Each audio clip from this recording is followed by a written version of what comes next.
George. ഇതെൻ്റെ ഭർത്താവ് Jiju K Mathew. ആദ്യം തന്നെ ഞങ്ങൾ ദൈവത്തിന് നന്ദി സമർപ്പിക്കുന്നു. ഞങ്ങൾ 14 വർഷമായി ഞങ്ങളുടെ വിവാഹം കഴിഞ്ഞിട്ട്. ഒരുപാട് ഹോസ്പിറ്റലിൽ ട്രീറ്റ്മെൻറ്റിന് പോയി.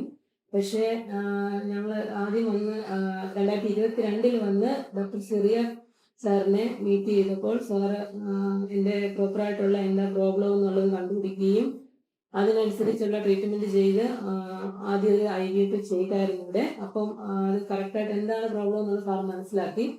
പിന്നെ സാറത് ട്രീറ്റ്മെൻറ്റിനുള്ള അഡ്വൈസ് എല്ലാം തന്നു.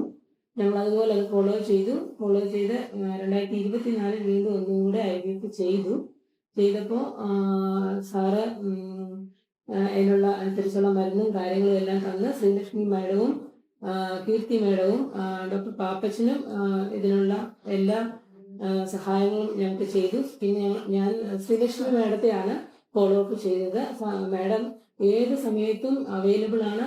ഏത് സമയത്തും ഫോണിൽ വാട്സപ്പിലും മറുപടി എനിക്ക് തരാറുണ്ടായിരുന്നു. അതുപോലെ തന്നെ ശ്രീലക്ഷ്മി മാഡം നോക്കുന്നെങ്കിലും ഡോക്ടർ സിറിയാക്കിന് എന്തെങ്കിലും ഒരു സംശയം ഞാൻ മെസ്സേജ് ഇട്ട് ചോദിച്ചാൽ ഉടനെ തന്നെ സാറ് റിപ്ലൈ തരുമായിരുന്നു.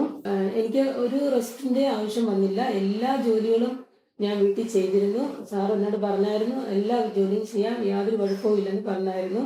പിന്നെ എൻ്റെ യൂട്രസിൻ്റെതായിട്ടുള്ള പ്രശ്നങ്ങൾ കാരണം എനിക്ക് 34 ആഴ്ചയിൽ കുഞ്ഞിനെ എടുക്കേണ്ടതായിട്ട് വന്നു. ഡോക്ടർ സാറാമ്മയാണ് എൻ്റെ കുഞ്ഞിനെ സിസേറിയൻ ചെയ്തെടുത്തത്.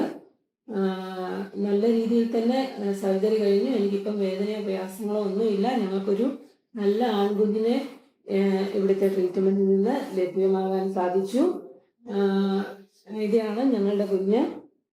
നല്ല ആരോഗ്യമുള്ള നല്ല കുഞ്ഞിനെ ദൈവം നിങ്ങൾക്ക് ദാനമായിട്ട് തന്നു. ഞങ്ങളുടെ അഭിപ്രായത്തിൽ കുഞ്ഞുങ്ങളില്ലാതെ വിഷമിക്കുന്ന എല്ലാ ആൾക്കാരും തന്നെ ഇവിടെ വന്ന് ഇവിടുത്തെ ഡോക്ടേഴ്സിൻ്റെ അഡ്വൈസ് സ്വീകരിച്ച് ട്രീറ്റ്മെൻറ്റ് എടുക്കേണ്ടതാണെന്ന് ഞങ്ങൾ പറയുന്നു. കാരണം ഞങ്ങൾക്ക് ഇത്രയും നല്ലൊരു എക്സ്പീരിയൻസ് ഇവിടുന്ന് കിട്ടി. ഞങ്ങളുടെ വിഷമം ഇവിടുന്ന് മാറാൻ സാധിച്ചു. അതിന് ഡോക്ടേഴ്സിനോടെല്ലാം ഞങ്ങൾ നന്ദി ഉള്ളവരായിരിക്കുന്നു. പ്രത്യേകിച്ച് ദൈവത്തിനോടും നന്ദിയുള്ളവരായിരിക്കുന്നു.